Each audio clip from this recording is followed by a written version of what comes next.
Life isn't perfect, and neither are we. Nope. But we know how to face our fears And have some fun. and talk about all the messiest things of life. Like the messiest things. Get connected to yourself, get connected to others, and get connected to the life right in front of you. This is The Connected Life with Justin and Abby.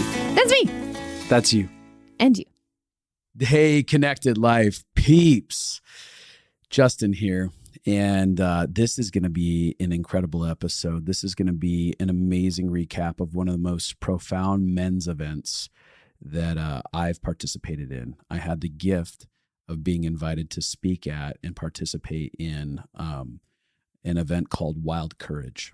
And a really quick backstory before I get into the fullness of this.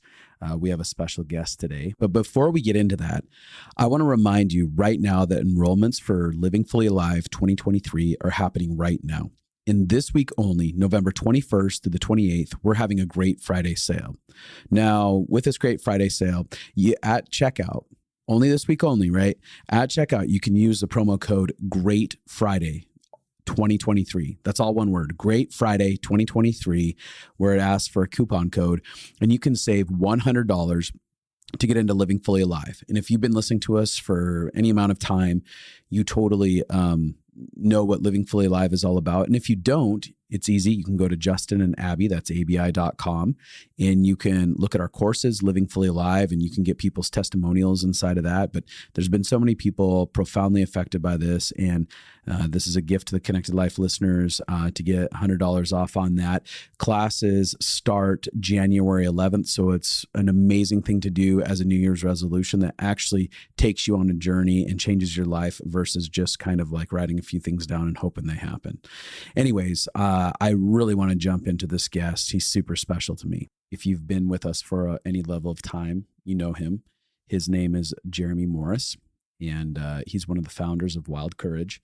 And Jeremy, our background is that he was my mom's stepson at one point. And there's a really incredible story about his journey and healing from disappearing out of her life and the pain of and trials of his own childhood that came with everything. And so I'd encourage you to find that episode with Jeremy. But Jeremy, from the minute we met, and I knew of him because my mom talked about him, and he's 10 years older than me, which is really cool. And I'd always dreamed of having an older brother. I always wanted an older brother, but never had one. And the minute that he came into my life, it was like, oh, this is actually my brother. Like it was a full on, like, yeah, my stepbrother. He's my brother. Like we're forever bonded. And I knew it inside of myself.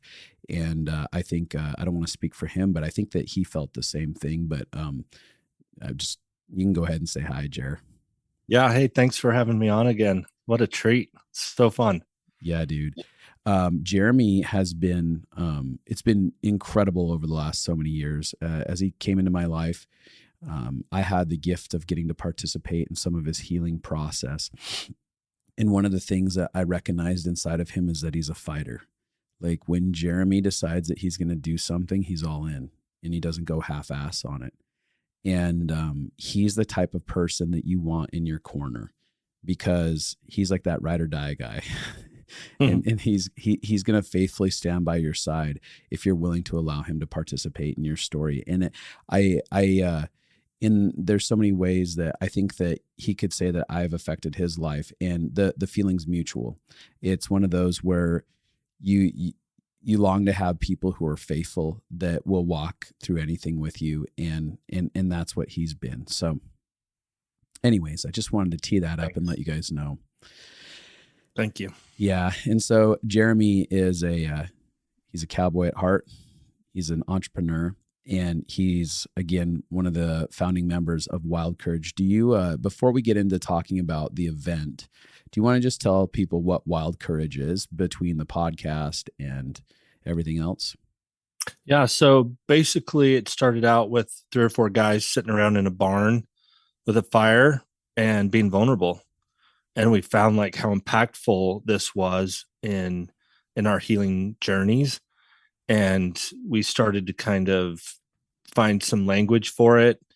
And over the years, it's just turned into this 3 nights a month. We meet at my barn, 15 to 25, 30 guys, and be vulnerable and share with each other what's going on in our lives, and with full trust and confidentiality, and just seeing the power of what happens in that space.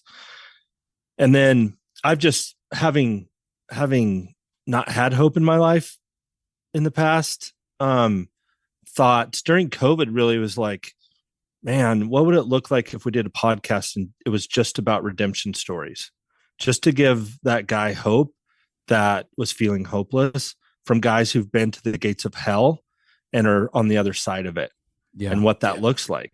So we did that for a year, and then we're like, man, what would it look like? We're seeing so much healing around the fire in a 2-hour time spot. What would it look like to make a weekend out of that? And what would happen? So we literally have no idea what we're doing. We still don't. Go up in the mountains, rent a place, invite, I think, 22 guys. We've only done this twice, last spring, and just did wild courage with some food involved and bunk beds. And it was incredibly impactful what happened in that space of guys being seen and heard. And then we thought, well, let's try it again. And Brian Bird helped me get the courage to call some guys like you and Seth and Britton and be like, what would it happen if we brought some guys in that are experts in their field? And that's what we did. And it was just, that's where we're at today, is trying to unpack and figure out what in the world just happened last weekend. But and so that's kind of the 3-legged stool, if you will, of what Wild Courage is now. It's men and humility and vulnerability around a fire. And it's these retreats, intimate retreats, and a podcast telling stories of hope and redemption to give people hope that are hopeless. Yeah, that is so good, man. And I think that one of the things that amazed me about Wild Courage is that when you talk about guys that are getting vulnerable and intimate with each other, we're not, it's not, I'm trying to figure out the word for it. Like, these aren't guys that like seem to look like the guys who would be vulnerable and intimate, right? Like these guys come across that participate in your group as the manly man's man, that, you know, the beards, the Carhartts, the camo, the like, hey, we're dudes, and that's not something we do, is share emotions type deal. But it's really incredible because you're almost like completely caught off guard when you're like, oh my gosh, this guy's like so emotionally connected. What is happening here? Well, somebody just had to go first. Right. And honestly, that's what my experience with God bringing us together in this crazy ride that is you and I's story. Yeah. To you listened to me and you made me feel seen and heard in a lot of ways for the first time when we met, and then helped me navigate through the hardest things that I've ever had to deal with. And then, you know, indirectly with Living Fully Alive course and doing that 2 years in a row, like really get him to the bottom of unprocessed pain in my story and in my marriage, and what all the crap that I brought to my marriage. Because what happens is something transfers when you get healing in your brokenness, right? It goes from transparency to vulnerability. Yeah. And when the stakes aren't quite so high and you have the courage to start telling your story, it's unbelievable the hope people get from that. And also, I think men just really feel alone in their brokenness, like especially in, I think, men that are in their 40s, 50s, 60s. I think the newer culture is they're much better about that generation, about talking about their emotions and feelings. And so I think that they just needed permission to be like, oh, that sucks. I'm going through that guy went through the same thing as me. I literally thought I was all alone. Yeah. I've had so many guys tell me this morning, a guy on the phone, my story is your story. And that's all he could say. I don't know what aspect of my story is his story, but my compassion and my capacity for compassion for that dude is through the roof. I don't care what small or big, it's all relative of my story, but it gave him permission for the first time to look inside of that and be like, wow, I don't feel alone. And so I think that's what's happening with these guys who are the Carhartt cowboy hunter types, is like, it's just giving them permission to be like, oh crap, man, I didn't know it was okay to talk about this stuff. Here's the in thing. a safe place, Yeah. Where nobody's running. Yeah, exactly. And here's the thing, like, these guys are badasses in their lives, where when they're given something to tackle, there's so many things in their lives that they're champions of that they can go ahead and go tackle. And so when they're actually given the tools in an arena like this, it's no different. It's like the same ass that they were kicking over in this arena, they turn around and they can do it in this area.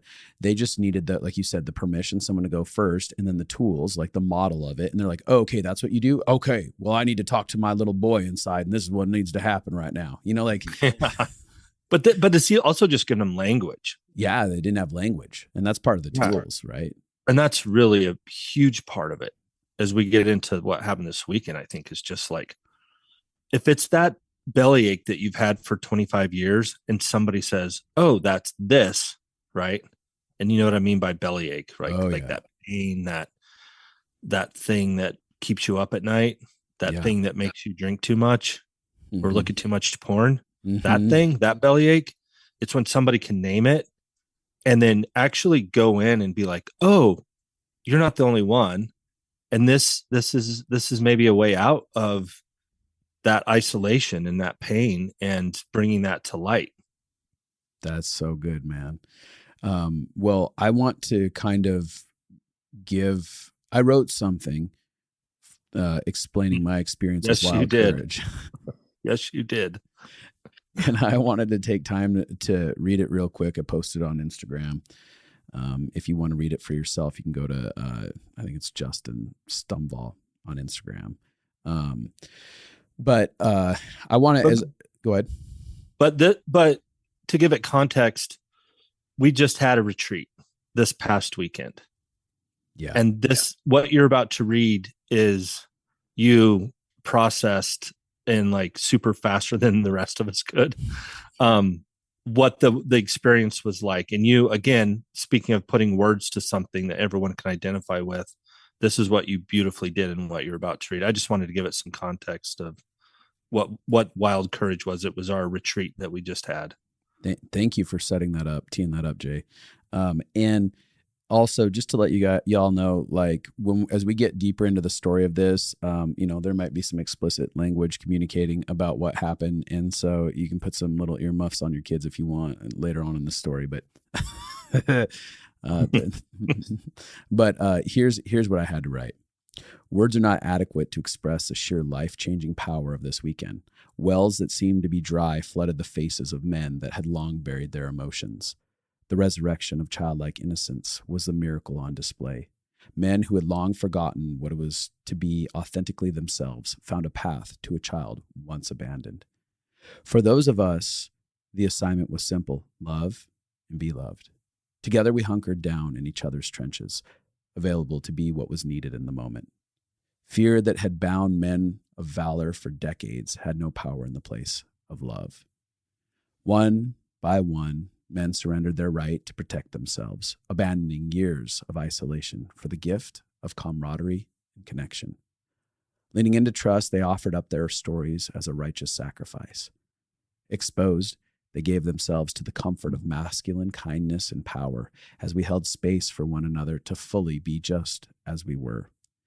Decades of self-hatred, judgment, hardness of heart, and fear melted away.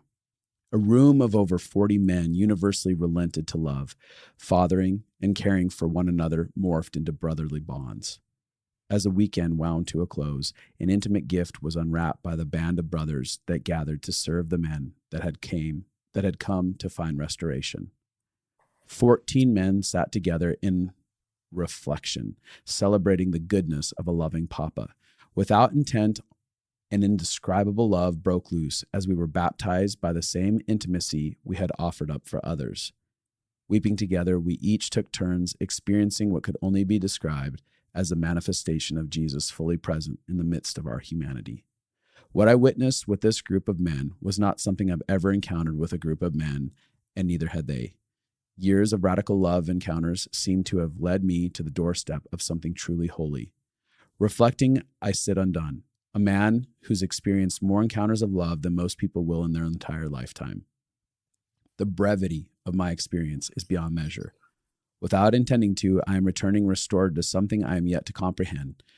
A collective understanding is only held by those that walk through it together. Honor, respect, and love. These are the threads that wove our hearts together forever. I sit here shaken by love that causes me to want to crumble at the mere thought of the gift I was given. I am wrecked. I am grateful. I am tender. I am hopeful. I am in awe. I am excited for more. This is the result of wild courage. Dude, you nailed it.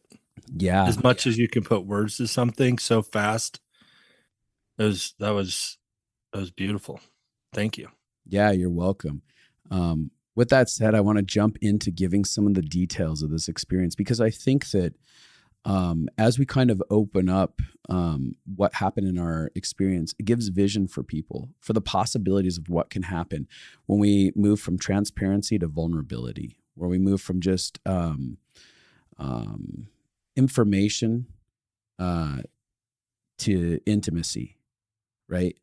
And I watched as people did that, and it set a new tone for many people's lives that were like, oh no, this is possible, that I could create a community of people that lived in this way and had these kind of experiences through a deep level of authenticity. And I think it's got to cost something, right? Yeah. I was just talking to a guy the other day where he was like, I was talking about connection points. This was after the conference and being connected to people. And he's just like, I'm just so scared if I offer my information up, I'm going to get betrayed. And that's because it's happened. There it is. Of course it has. Yeah. And I think you tore that apart though in your session. Like you said it, you said, you're going to get hurt. You're going to get let down. Mm-hmm. Like the reality of a bunch of people full of pain operating the best they can on planet Earth, like it's gonna happen. But what if you found just one person that you could trust in this space over time and let that crack your heart open? Man, it'll change the planet. It really will. Oh yeah. Well, one of the first big crackings, do you want to talk about kind of the initial connection with us as leaders and kind of like what unfolded there in that? Yeah. Well, last year I just brought guys together that I brought that I knew could hold space for men's stories, right? And 3 of these guys and myself had been through LFA. So we had some language and tools to sit in guys' stories. And again, we're not trying to fix anybody at this retreat, right? But we are trying to hold space for them to share their story and make it safe, and maybe ask some questions that provoke them into a different way of thinking and break up some limited belief systems. And then I also invited some guys that to be story group leaders, we call them, that just have a capacity for compassion, because really that's the number one thing you need to have to sit with someone in their pain and in their trauma, is just to listen. It's not that what you have to say back to somebody all the time, but early on in this, when I would sit in this little room with the fireplace in my barn, I didn't have any of the tools I got from my time counseling with you or LFA. I just sat here and cried with dudes. Yeah, that was it, because I didn't know anything else. I didn't have anything else to offer. And it turns out that's the most powerful thing. They don't need 5 steps to freedom, and they can go read the books, dude. But to just sit with somebody in their pain and to have the wherewithal to offer them some support in that space is very impactful. So this year, some of the guys that were at the I retreat want to say this. And by the way, your life had been so fucked up and messy that you just knew that you needed to offer a space that was a judgment-free zone. That's it. Like that's it. And so I'm not going to run. I'm not going. I'm not afraid. I tell guys this all the time. I'm just not afraid of the mess of where you're at in life. Yeah. Because the truth is I've been probably a little deeper in the mess. So it doesn't scare me. People's pain and mess just doesn't bother me because of what I've been through. So you're right. Mm-hmm. So that's what we kind of bumped into last time. And then this time, I just gotten done interviewing Seth Dahl on the podcast because he has the craziest story, right? Like that dude's dead so many times. And I texted Brian Bird. I'm like, I just got done recording Seth Dahl. He's like, you should call and ask him to become a leader, a story group leader at the retreat. And I'm like, no way, dude. You know how busy that dude is? He's like a big deal. And Brian's like, do it. Go for it. So I texted him like that an hour later after he's on the podcast. He's like, I'd love to. Let me check with my wife. And I'm like, theirs is out. Right. And still my little broken boy of rejection and nobody showing up for me still shows up once in a while. Mm-hmm. And he texts me back like in 3 minutes. He's like, I'm in. And then on that high, I'm like, what if freaking Justin came? Right. Because now it's forming in my brain like I'm writing this tidal wave of emotion. So I figured out how you like to communicate best. So I shot you an email and and you were like, dude, I'm in.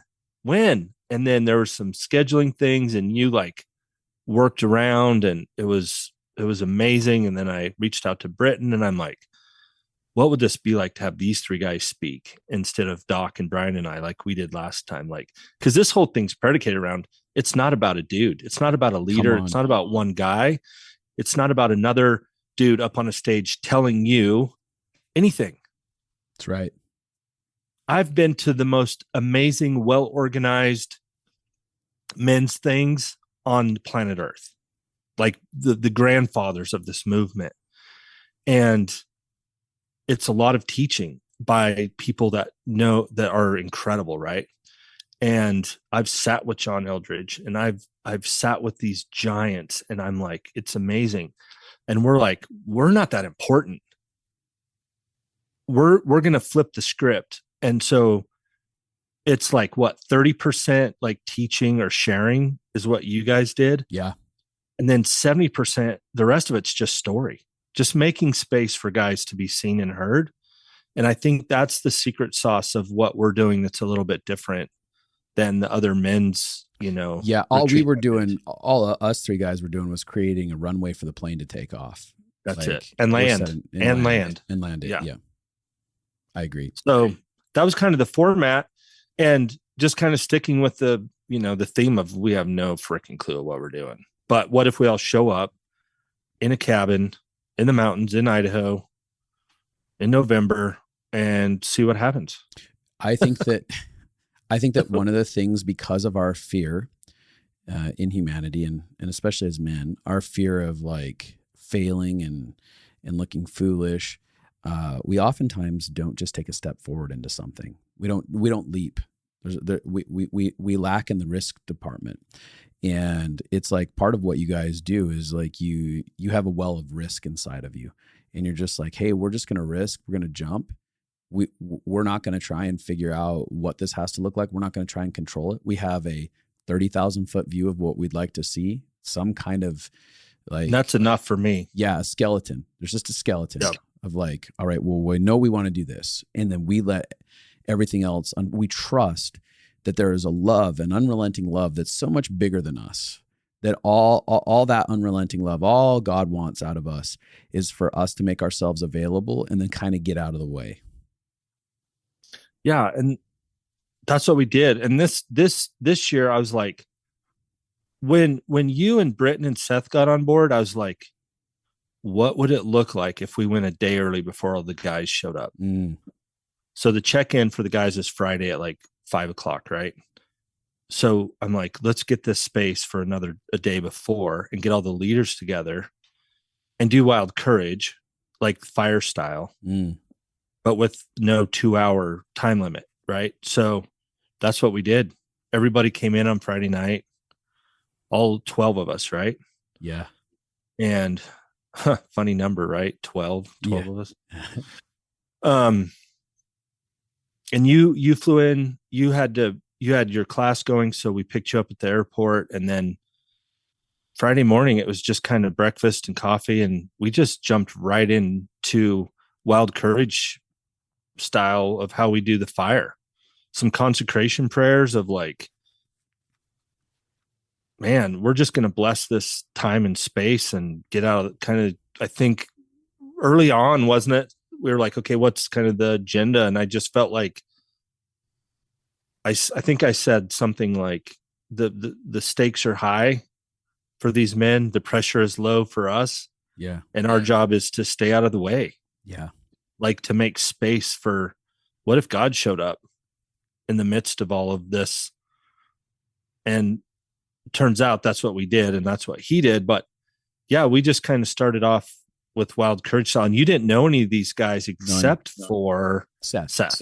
And you. Yeah. So it's kind of what a perfect introduction though, right? Is like with the culture of Wild Courage and telling story, these guys all carried already. Yeah.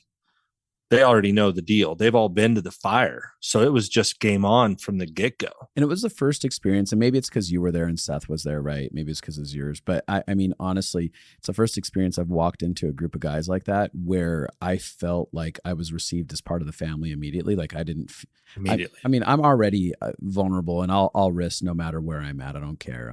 That's just who I am. Yet there was this feeling of like, this isn't really risky. Any part of this conversation isn't, because I feel so received. I'm like, this feels like family. Yeah. Well, and I think at one point, jumping ahead a little bit, like you were towards the middle or towards the end-ish of the share thing. And then you went, and I was like, you guys, this is my brother. Like I had this pride of like, because in your intro to this, like I wished I had a brother too, right? Yeah. So it was just like my brother showing up for me meant so much to me, Justin, this weekend. To like, I'm building this thing. Would you come look at it?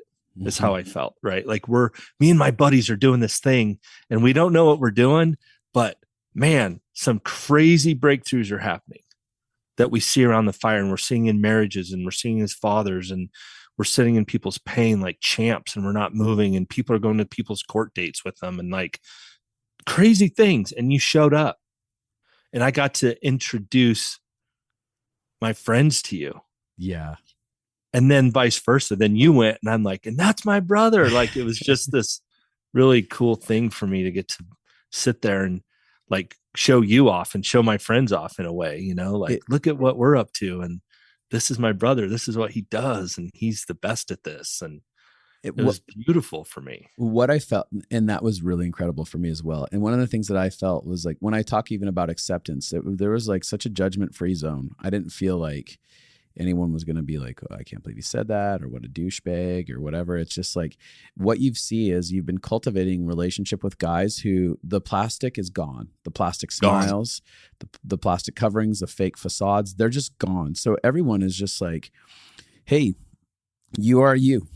That's fine. Wherever you're at, that is where you're at. And this is where I'm at. And there's no judgment because they've each been stripping off their plastic facades. Well, I was really proud of all the leaders there because they all showed up who they were that day. Yeah. Not where they hoped to be and not where they were a week ago. Right. They were so present in whatever is going on in their life. And it was like, I keep using a poker reference because it was like every man that went, like pushed their chips all in the middle. And then it was the next guy. And I remember that night asking you, like, what do you think? And you're like, I can't believe how everybody stayed engaged. What did we do that for? 5 hours? That was 5 hours. And that was mind blowing to me. 5 hours. Because it felt like maybe an hour and a half or two, maybe max passed by. And I watched as everyone was fully engaged throughout all of it. You can tell when someone's just like, oh my God, get me out of this situation. I'm dying. I'm antsy. But one of the things that I observed is that each guy, as he told his story, was fully connected to the telling of it. And oftentimes when someone shares their story, they usually aren't connected to themselves. So people aren't connected to their story. And because they're not actually being authentic and vulnerable, people don't care to hear. So they just like tune out. But everyone was connected to themselves in the story they're sharing. So everyone was connected to the story as it was being shared. And there was this mutual honor and respect for each person's story where it's like, I am here to fully see you and show up for you and love you with whatever I have to give on the other side of this. So good. And the truth is like, we as human beings live with hierarchy in our souls of like, I know more than you, so I'm up here, you're down there.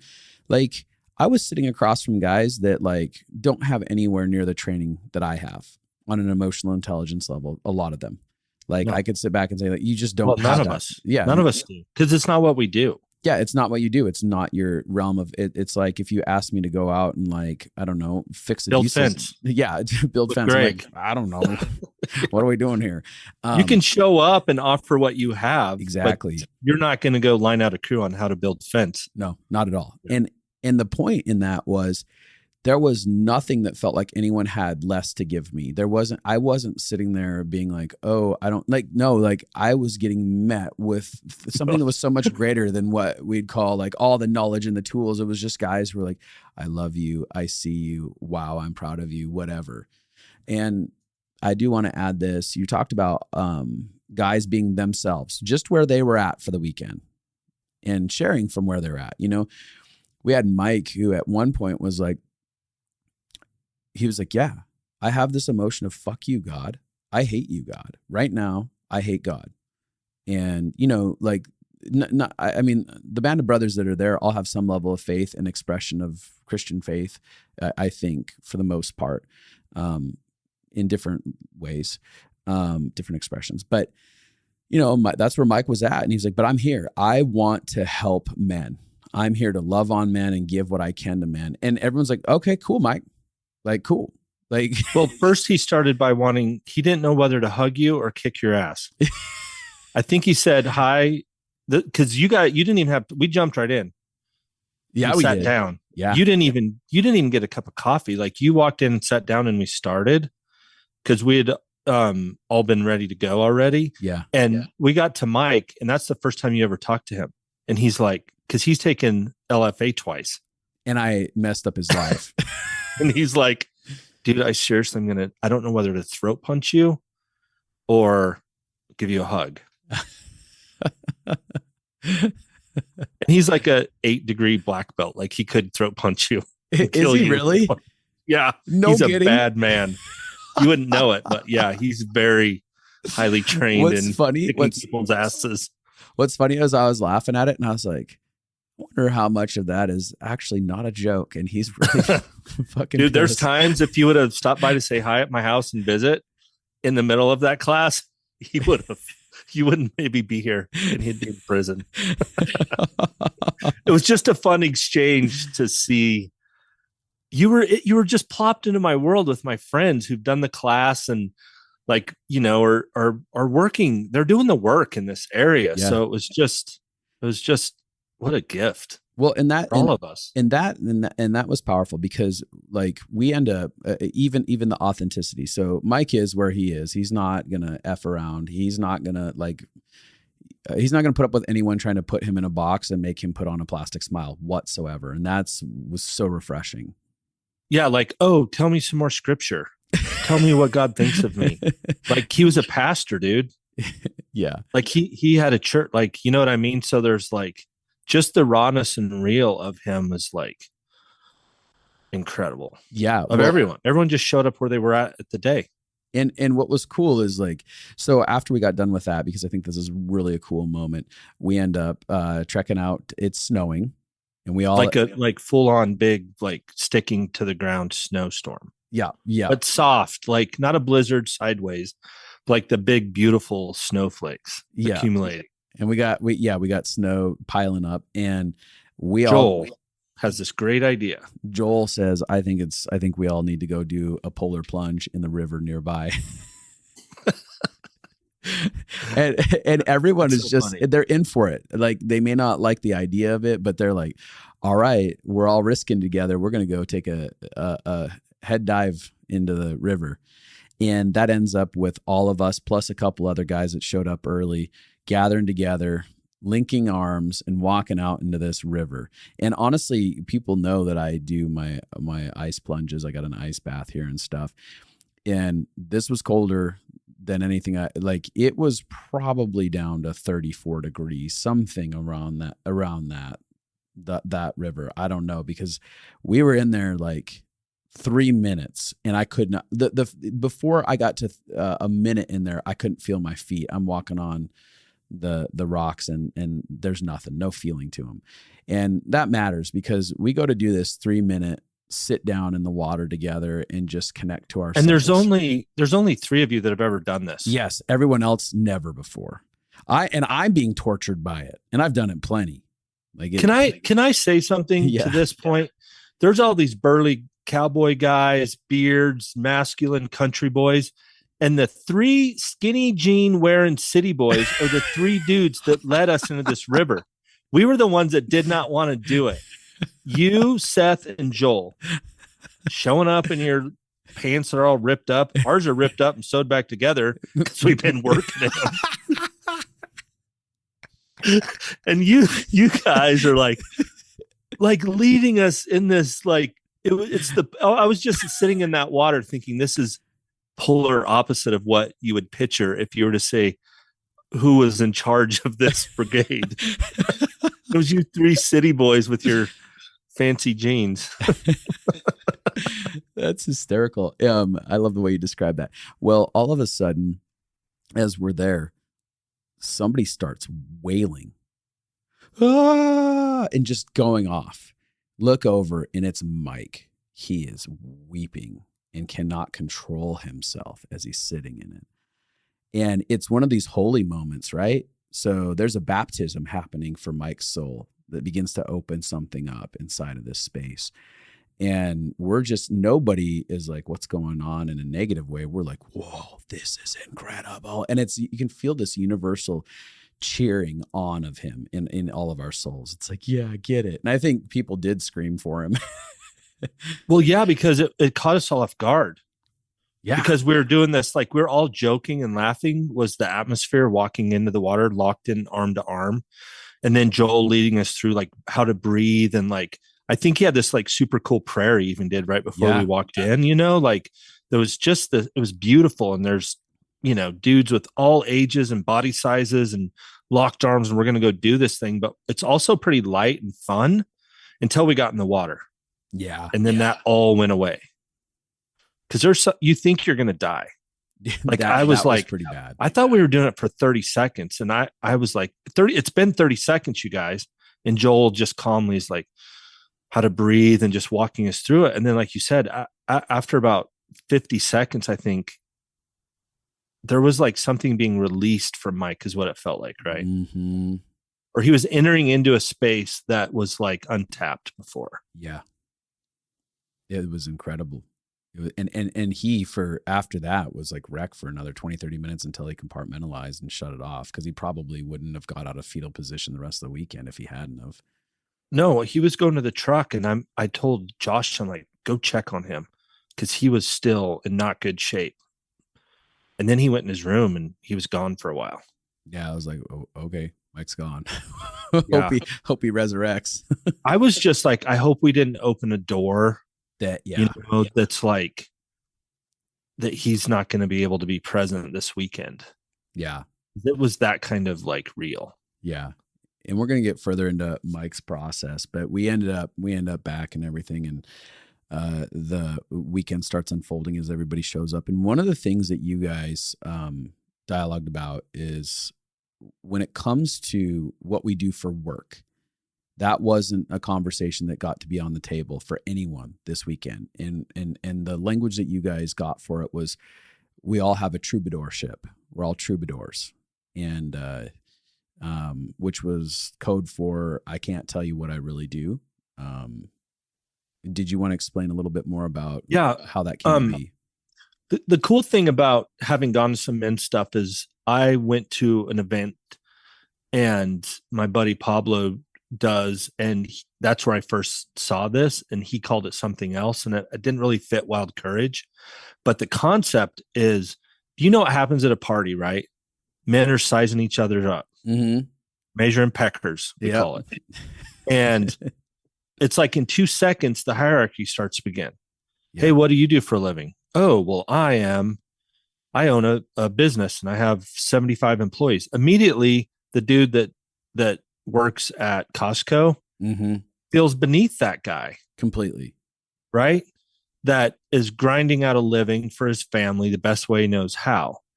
And I hate it. I hate it. I hate it. Hate hierarchy. I do too. I hate it. Comparison and so, monster. Yeah, we were having a Zoom call getting ready for the weekend. And I was like, we got to find a good name that represents story and like what we're about. And Bird goes, we're troubadours. And I look up the definition real quick. And it's like this beautiful, like back in the days of the knighthood, like these guys were as equal as the knights and the swordsmen of bringing story and song and telling stories of the war and what was going on in ways that gave life and meaning to people. And I'm like, Brian, that's freaking brilliant. So we stapled it all over the place. And immediately it's like the first rule is you can't talk about what you do for a living because it just is what men fall into. It's just what they lean against. And our whole thing is that we don't care what you do for a living. We care about who you're becoming. Yeah. Come on.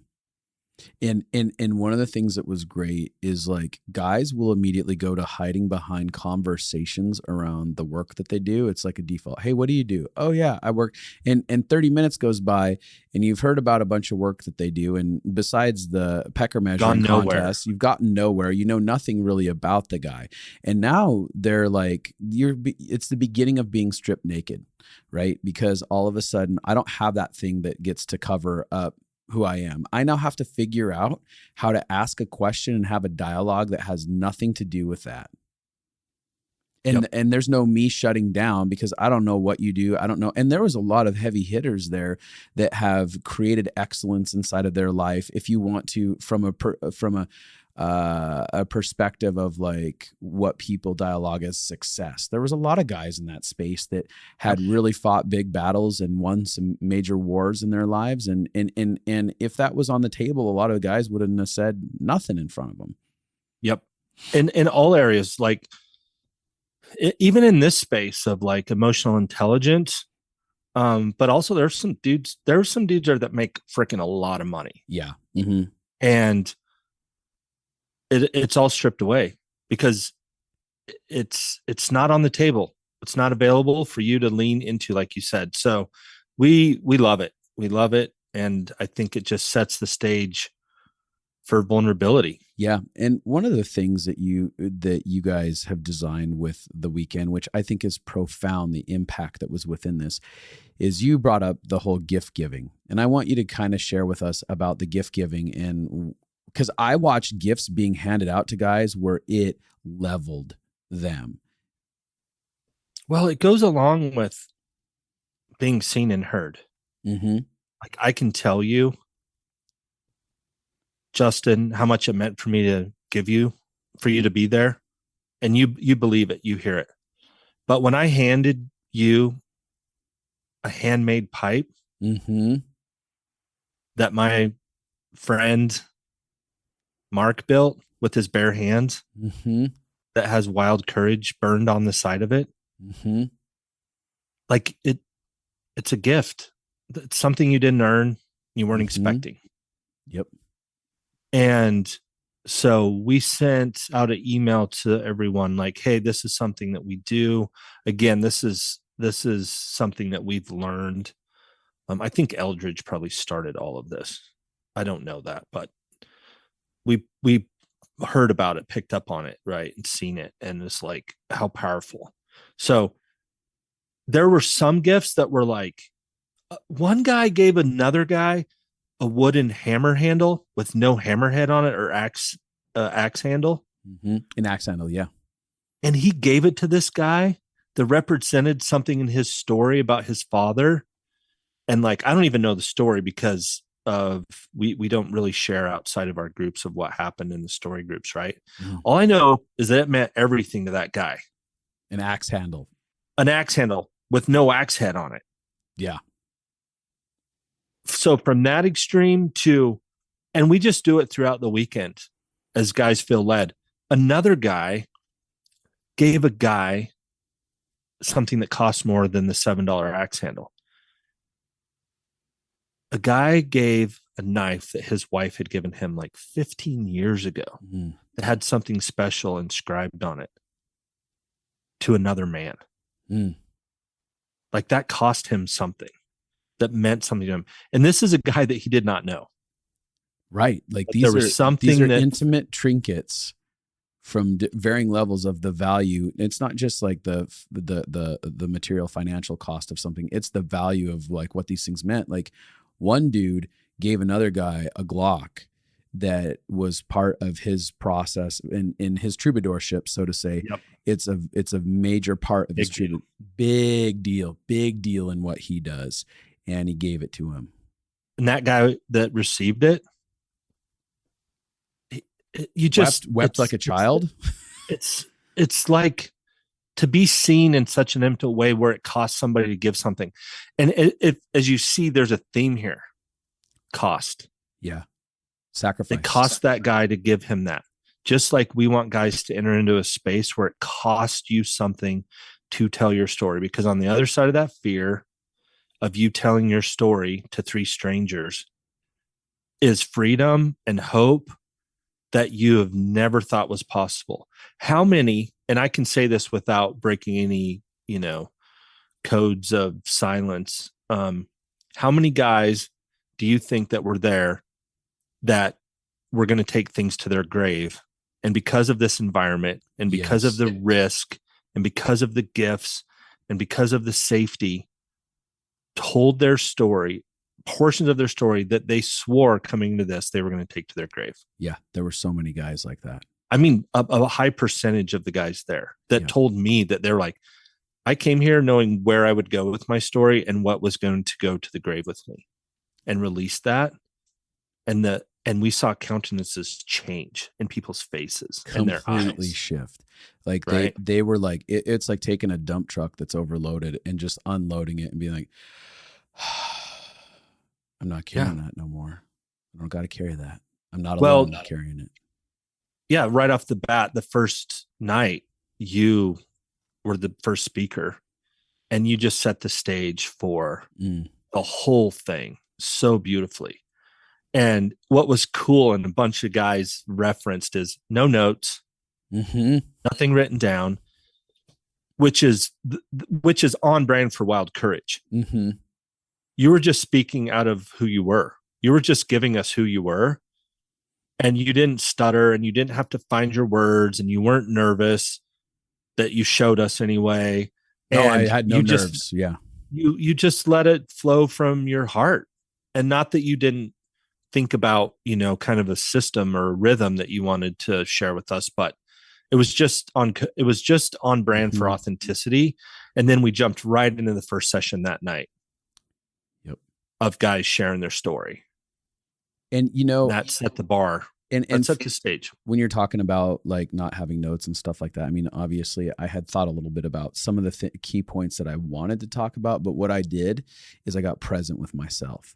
Like, so like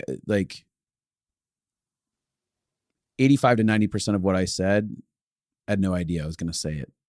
I got up there, and this is worth saying, and I just sat and I breathed and I regulated myself. And I looked at the guys in the room, and they probably thought I was crazy. I don't know. It didn't matter to me. I was like, all right, I'm going to be here. I'm going to be silent. I'm going to breathe. I'm going to let myself be in this space and see these men.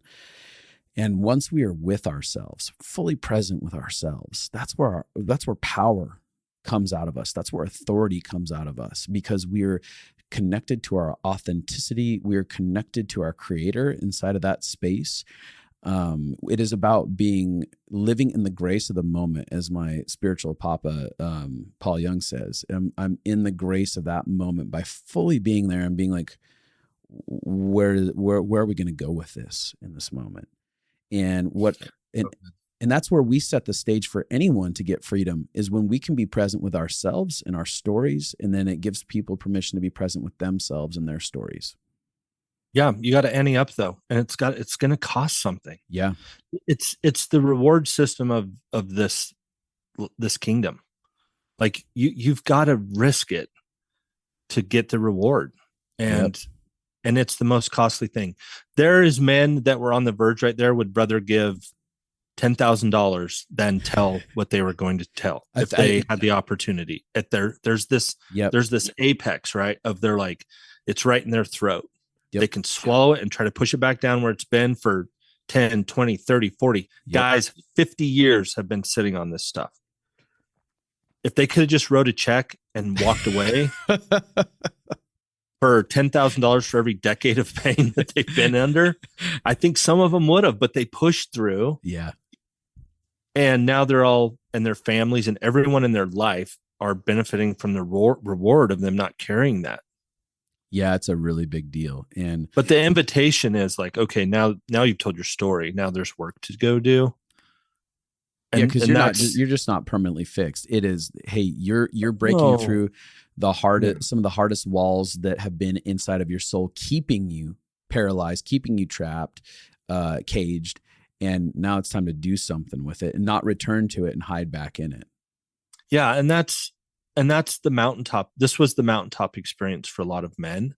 And that's the other thing I loved, was having you and Britton and Seth there. Like, here's some resources for you guys to plug into. Yeah.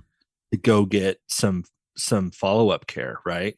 Because this journey is not meant to be done alone. And you need a guide, and you need someone who's been down the narrow path and that's ahead of you in it. And that's why I loved the dynamics of, again, you and Seth and Britton, because, hey, if you learn better this way, LFA's coming. Yeah. I highly recommend that you do it and try to do it with someone else, with another couple or a buddy, to create some accountability. And if it's family stuff, Seth's there. If it's one-on-one, Britton was like, it was just, what a beautiful handoff into, don't go this alone. Yeah. We're supposed to do it alone. You know, I think one of the missions of, as a side note, is that what Wild Courage's mission is to lend courage. Wild Courage lends courage. And it's lending courage to men, the courage that they need. Permission To get out of the places that they've been trapped and feel the strength to begin to share themselves. Well, you showed me how to do that, to have the talk with my mom. Yeah. I'm like, you don't understand. Talk about high stakes. If I tell her my story, I'm pretty convinced she'll kill herself. Mm. And you walked me through that. And that's the language that I'm like, I borrowed your courage, because there's no way. Yeah. There's no way in hell I'm telling my story. And she didn't. Can't.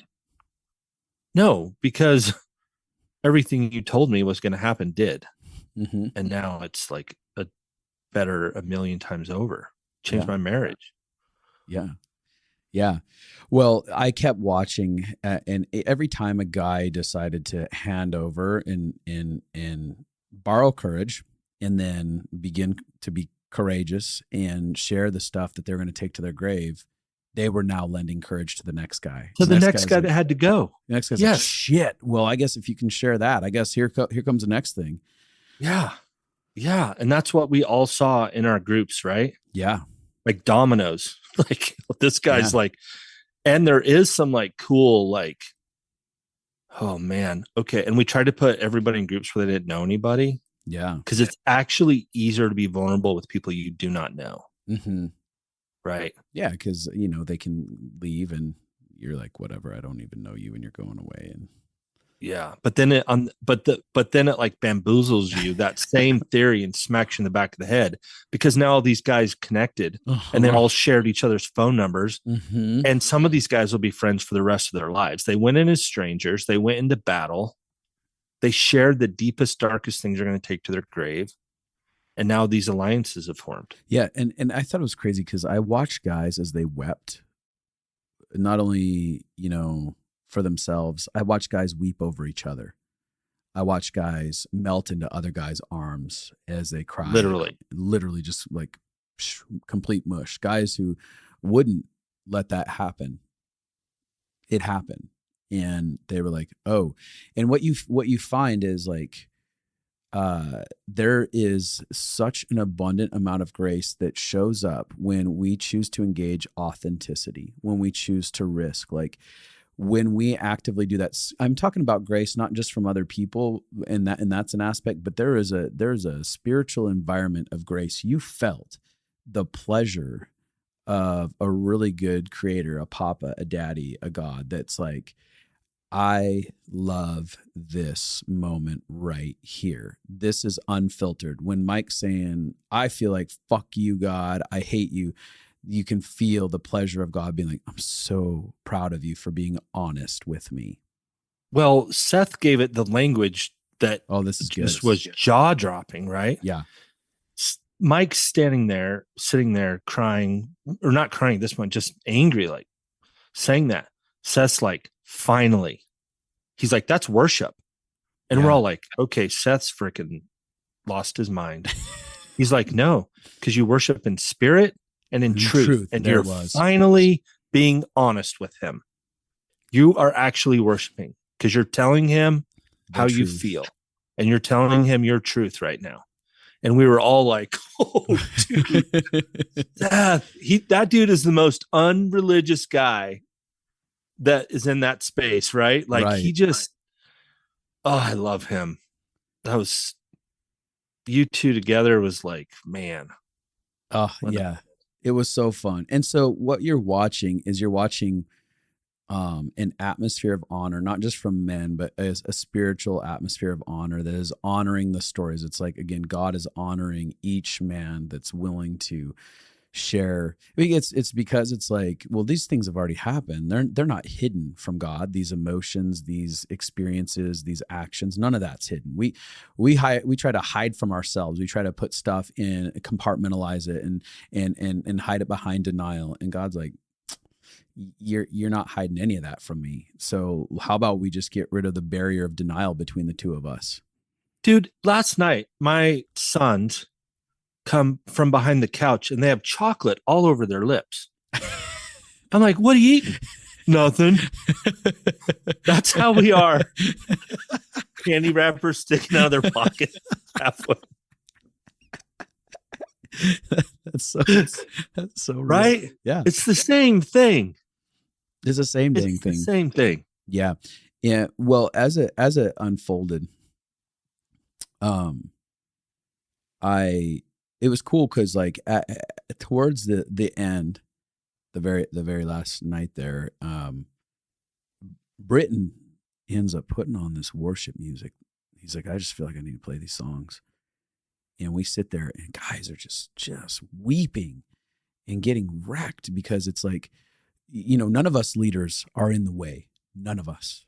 We are all completely out of the way. Did you notice nobody was sitting on a higher stool? We were all sitting the same level. We were. Even when people spoke, they sat in a chair. Yeah. Sounds like the opposite of. No, I'm not going to go there. Never mind. Go ahead. And we're sitting there, and one of my favorite moments. I want to share this. And this happened a couple times, twice, where you came over and you cuddled in next to me, dude. You just sat up next to me, and you were, and I think it might have been Friday night when one of those happened. I don't know. It's all like a blur, right? It's a blur. But one of the both of those moments, as you were leaning in, laying on me, I was able to take that moment and take it back to my history, and I could see you in my childhood with me in my house that I grew up in, and I was fully letting that be repaired and go, here's my brother here with me, having fun with me, playing, loving on me. I'm not alone in this past right here. I have what I needed. And it was able to like do a repair work that was like filled an emptiness in that space. The crazy thing is I was experiencing the same thing. Here's how this was such a two-edged sword. Everything about everything was such a double-edged sword, because as we're having this moment Saturday night and I'm laying into you and we're just like, I've always felt like, well, that's my brother. And I've just always kind of held that space. This weekend was different. Yeah. You filled that space in me. Yeah. I've always like, yeah, Justin's my brother. And it was more hopeful than real to me, if I'm being honest. Mm-hmm. It was like, I someday I hope we have this connection. Yeah. And it's we've touched on it here and there and had some moments, but that night, Saturday night, it was like you liquefied into that space I was holding in hope that you would be my brother. Yeah. Yeah. Does that make sense? Yeah, absolutely. And we're forever changed from that moment of just sitting on the completely. couch next to each other. Dude, Joel has a bunch of pictures of that are incredible. Oh, really? You got to send those to me. But the double-edged sword part of it is, I had a couple guys tell me that when that worship song was playing about the angel. Oh God. And then there's this bottle of whiskey sitting on the table at some point. Yeah, because somebody gave the gift of whiskey to someone else called Angel's Envy. Angel's Envy. And somebody told me later, a few guys, that they were like getting taken away by this music. And dude, there's guys there that aren't, that wouldn't identify as the same kind of church that we would go to. Yeah. And lots of different on both ends of the spectrum as far as their spiritual or religious theologies, bringing theologies. That's the word. And I looked up at one point and everybody was getting wrecked by this music. And by wrecked, I mean like they were connecting to something spiritually that was not normal. And as I laid into you, I had people tell me that they looked up from that and there was no leaders sitting up front. Yeah, at all. And that was interesting to me, because not only are we not seeing higher, there was this horseshoe of chairs and couches. And then whoever was speaking was on one side and I was on the other.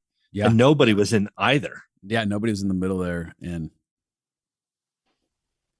yeah, nobody. It was just, we all, back to Thursday, we were just staying out of the way. Yeah, that's it.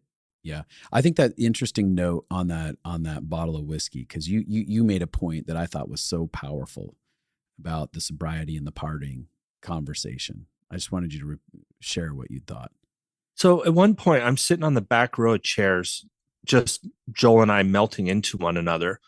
And I look up and there's so-and-so who's struggled with sobriety his whole life and has been set free and worked his ass off and has been sober for a couple of years.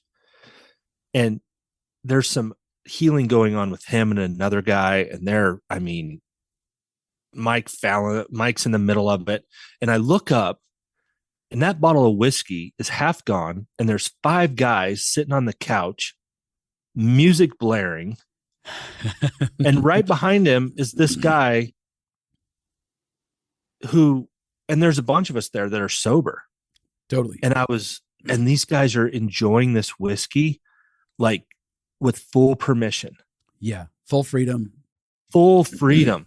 They're not burying themselves in whiskey to medicate. They're having celebrating a celebration. Their celebration of what is happening in this space and in this atmosphere. And it did remind me of something that in the Bible, where it says that where the Spirit of the Lord is, there's freedom.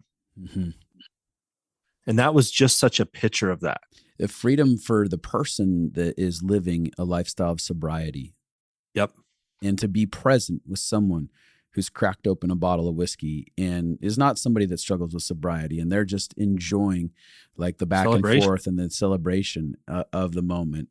And I thought, again, it was a very interesting moment that angels envy, the idea that angels envy us, God's creation, that we get to experience certain expressions of God that they don't. And here's the angels envy, right in the middle That's of it. so good, dude. Yeah, I didn't think of it that way. Right? Yeah, no, it was perplexing. Like all of these sons Yeah, just in sons of full God, freedom. full freedom. I'm sitting there loving that my brothers, and I'm what, 12 or 13 years sober. Yeah. And I'm celebrating with my brothers. I went and sat down, and after this, I went and sat down and joined them in, like, sitting next to them as they're sipping on this Angel's Envy whiskey in full celebration Yeah. of their freedom. Yeah. And I'm in full celebration of my freedom, that I love what's happening in this room. Dudes are crying. People that aren't even like identify as like Christians are like getting tore up by this brotherhood of this thing. And I mean, all levels of sobriety are represented, and all levels of, this expression of God that's taking place. Everyone is in full, just experiencing the counter and present with that, regardless of their backgrounds and stuff like that. And they're recognizing it in the midst of it, and even confused in good ways of like, I didn't know it could be like this. I didn't know this was okay. And there, and on the other end of the spectrum, there's a lot of dudes there that are like steeped in the church and like, and have positions of authority, and they were like, what is happening? I don't think some of them knew it was okay. You know what I mean? Like, no, totally. And they do now. It's like, wow. Religious law was getting eradicated in that space in a huge way. Yeah. And as the camaraderie was getting shared. One of the things that I want to touch on before we're getting closer to wrapping it up, and I know we can't go in the deepest depth of it, but Sunday morning, after everyone shared like how they'd been impacted, which was unbelievable, we as a team gathered together again and started going around the room and talking about our impact. And at one point, and there might be points of it you want to share, go ahead. But I was just gonna say, we kicked everybody out, and it was we had this urgency, like you changed a flight. Like I think we were all it was impressed on us that we needed to rally. Yeah. And we had like this hard out at 11. So we got rid of everybody at 9:30 so we could have an hour. And then the owners texted and be like, you have till 1. Which is the only way this would have happened. It's the only way this space would have happened. This was not, this was out of the blue. A miracle from heaven happened in that, making that space for us to do what encountered here. But we're going around sharing, and I share about my pains of the loss of the Liberation Project, and a little bit more details there that were behind that, and how I felt like something got aborted that had nothing to do with me, and I was just left with just a lot of pain about that, and I start really crying about the feeling of not just the loss but the redemption of getting to be in that space, and Mike hops up and comes over in the middle of that. And he is just like, he kneels down in front of you and begins to, what was some of what he began to say? He begins to attune to me, and he says, it's okay, I'm here and stuff. And I start weeping in his arms as he leans into me and starts loving on me. And he said, I'm a son of what you've created. Nothing got aborted. I'm right here. He went to town on this thought of the word you used, aborted. Yeah. Like, because you said it in such a powerful way, and in a unique way that I don't think it created a very vivid picture of how you felt in that, and all that was involved in losing that. Yeah. And it wasn't your fault. And he just went after the whole kind of theory of being aborted and what that represents. And dude, it was like, he's the guy that's been through LFA twice. He's been on a journey of finding God for 15 years, like a pastor. Where are you, God? I just want to feel you. Where are you? And then I literally was laughing because I'm like, he's using your tools on you. Like, you've created something that is so powerfully healing you. Yeah. Like, what in the world is happening? It is paying dividends back on me as I'm in this moment, fully surrendered to it. And just like, this is incredible. I am fully, like, I am completely a surrendered kid in my heart across from him. And he is looking at me. Now, Mike's eyes were overwhelmed with love towards me. Like the only way I can describe it is I felt like I was looking in Jesus's eyes. I've never seen that on somebody ever in that way. And there's a full embrace of, I'm like, I feel like heaven's having a conversation with me right here. And this began something, because when he's done, he ends up sitting back down. And again, this is, everybody's going, what the hell is happening here? Because we know the context that Mike was just like, I hate God and I have a fuck you to God in my soul right now, and feeling like God's abandoned him and doesn't want to show up for him. And Seth, what did Seth say over my shoulder? This was Seth. I love Seth. I love me some Seth Dahl so much. Dude, well, he wants to be written into our brotherhood. You saw that yesterday, right? Yeah. The paperwork's on the way. He's in, right? Yeah. Do you remember what he said to Mike at all? He said, you don't, because he comes and just undoes you. And I was thinking about this. If you weren't so vulnerable and in touch, dude, you wouldn't have got that level of healing. No. Because I fully let him. You're kind of minimizing a little bit of what happened. Like, you let yourself go to a place in a depth that was so inspiring for the rest of us, because you were kind of the leader of this whole thing as far as like the emotional health guru guy. And to see your humility and your humanity, let yourself go to a level, it gave us all permission. Because I think sometimes as you get a little bit of this under your belt, you're like, well, I can't go back down there because I'm kind of up here now. I'm operating and dealing with stuff up here. And you went to the bowels of pain, dude. I was wailing. I wasn't going to say it, but yeah, I was wailing. Yeah. You were. And yeah. So Mike just comes over and validates you. And then Mike starts saying to you, this is before Seth, you're my dad. Yeah. I wasn't aborted. Mm-hmm. This wasn't you're my dad, dude. And then he's like, Abby's my mom. Mm-hmm. And then we all freaking lost it. All of us. And there's so much context that we're skipping over in Mike's story because of time. Right.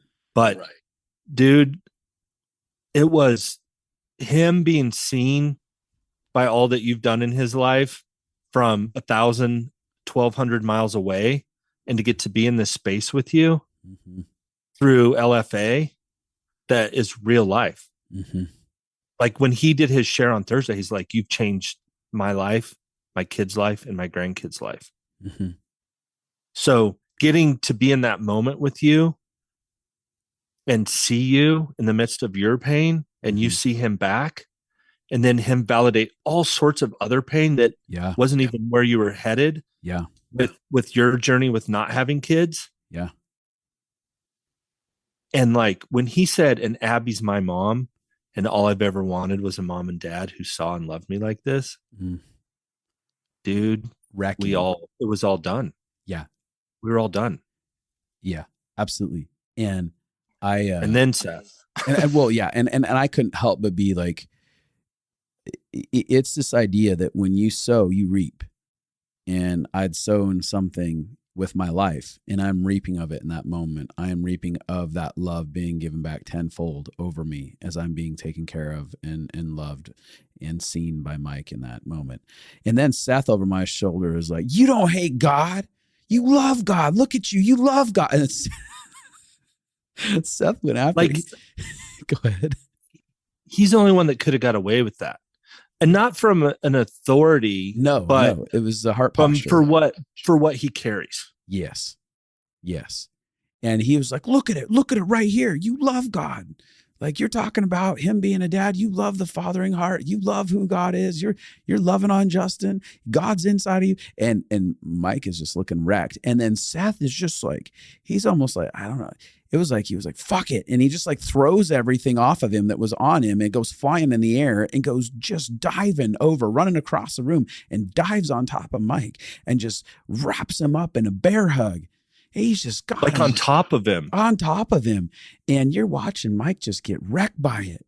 And at one point, someone had said something and about what was going on here. And Mike, like was so connected enough to himself to just say, hey, I don't need that. Like, I don't need to hear that right now. And like, he was aware of what he was needing, which is really cool. Like, he was able to just be like, I need this. I've needed a hug forever. I've needed to be held. This is all I've ever wanted. This is all I've ever wanted. And then all of a sudden, and I won't go into, we don't got a lot more of this, but he all of a sudden pops up, and it was a different countenance, like different absolute dude. And he goes, take your shoes off and your socks off now. And he walks off into the other room, and we hear water in there. He comes out with a bucket to wash all of our feet. And he goes around one person after another, as a symbolism from the Bible of Jesus washing people's feet, his disciples' feet. And he goes around and begins to speak words of life to each of us, encouragements from the Father heart of God perspective. And one after another, people are weeping and having spiritual experiences. And your mind is being blown, because you're going, I know the context of where this guy was. I so felt it and saw it. And this is not a charade that he's putting on. This is not like, he's not putting on a face for a second.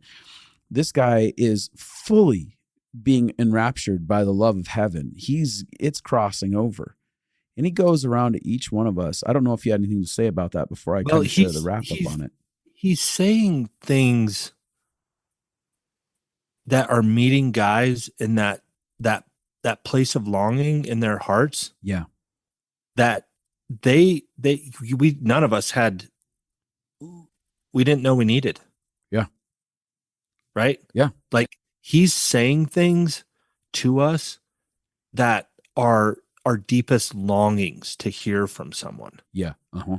Mm-hmm. And it's places that we didn't have the courage at some point to tell somebody, hey, you know what? Really, this is what I need, is somebody to see me in this light. Either the courage or the knowledge. Or even know that it was there. Right. It's like, I don't know. It's like, if I don't even have a great analogy for it, but we were all sitting there, like, it was in such, I couldn't believe what I was witnessing. Yeah. Yeah, exactly. And towards the end, he gets done, and Seth and I jump up at the same time. Like, we had the same thing in mind, and we're going to wash his feet. And Seth's like, let's wash his feet. And I'm already on it with him. Like, we're just like, it's already known. And we throw him, jumps on the couch, and he's like, damn right, you're going to do that. Makes a joke. And we're there, and we go to wash his feet, and I end up, Seth and I each say something to him. I speak kind of a father's blessing type deal. I guess this is a way to just articulate it. But, he's like, God finally encountered me. He finally came to visit me. Like, he crossed over and had that experience that he had been wanting to have, as he's just crying about it. For like 15 years.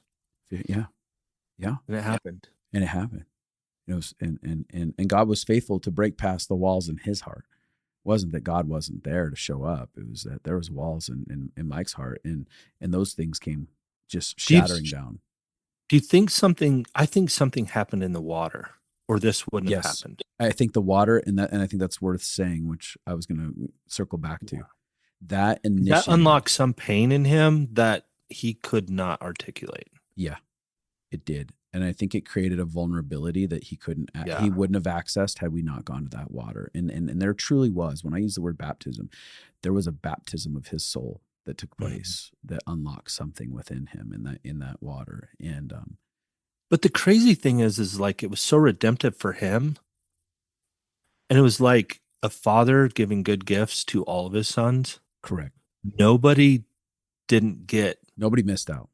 On Christmas, when you really, really are hopeful for a gift, right?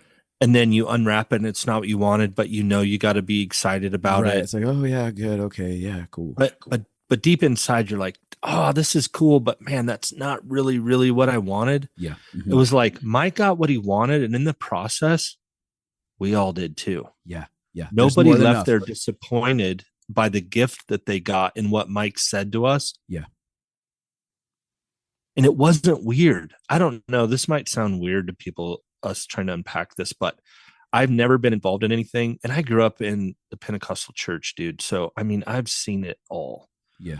And I'm hypersensitive to anything that is manufactured, anything that is about fake, somebody trying to be somebody they're not. And I've never experienced anything remotely like this in my entire life. Holiest weekend I've been part of. Ever.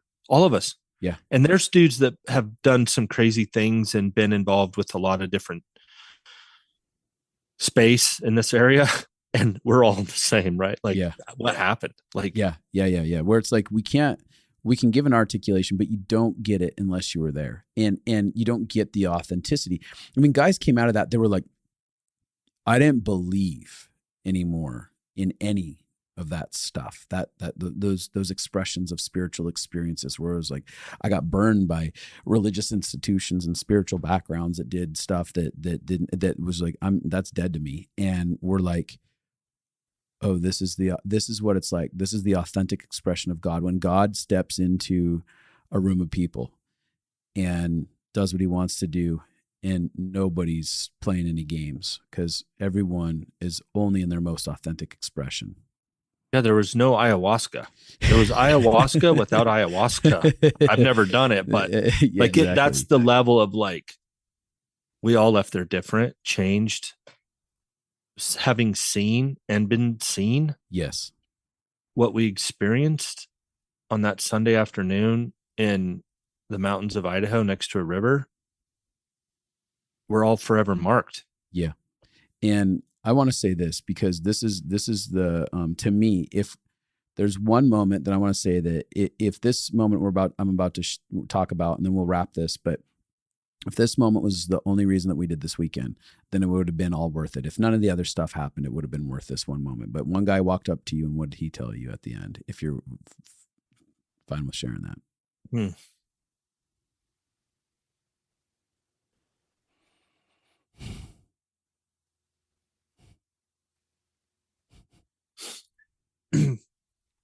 He said that his funeral was supposed to be on Friday. Mm-hmm. He had it all planned out. Mm-hmm. And this little shot of hope saved his life. Yeah. And if we never do another podcast, if we never do another retreat, if the fire goes away, mm-hmm. Having had a gun in my mouth before, mm-hmm. like, I know that feeling, and I'm just, how do we get to be a part of this and called to this, and just a bunch of a million little yeses that got us to this point, that we're all interwoven together through a series of yeses, even when being scared to do so. Like, it was for him. Yeah. Yeah, it was. Yeah, it was for him. He knows who he is if he listens to this. So, ending on that note, we've invited you guys into our holy moment. And I decided that, this would be something worth sharing. Yeah. Because there's holy moments waiting for you, those of you that are listening. And it's going to take you maybe borrowing someone's courage to begin to risk and be authentic and create spaces like Jeremy did with friends that were like, I'm going to risk and build something without clarity of where it was going. Just, I'm going to take my first steps. It was him being willing to be in spaces in his barn, talk with guys as they cried together when he didn't feel like he had much to offer them except for a listening ear, but he did it. And that's available to everyone. The abundant experience that we had is available to anyone that's willing to let the plastic masks fall off of their faces and live this lifestyle of authenticity that costs you something. So with that said, last two final things. Jeremy, how can they get a hold of you if anyone wants to find out more about what you're up to? They can find you at Wild Courage Podcast as well. And Yeah, the Wild Courage podcast, the wildcourage.life is our website, which has, what we're up to in our next, we're going to start planning our next retreat for this spring after the first of the year. I have a feeling that might fill up fast because we only take 28's the number, right? Yeah. We're gonna protect the intimacy of that number. So yeah, it's so it doesn't lose that, because I think that's part of the power in what we're doing, is just creating that intimacy and that safe number. So yeah, and then on social media, I guess we're like the official Wild Courage on Instagram and the Wild Courage on Facebook, which has our local stuff too. And then they can email you from your website to ask more about future things. Awesome. Info at thewildcourage.life. That's awesome.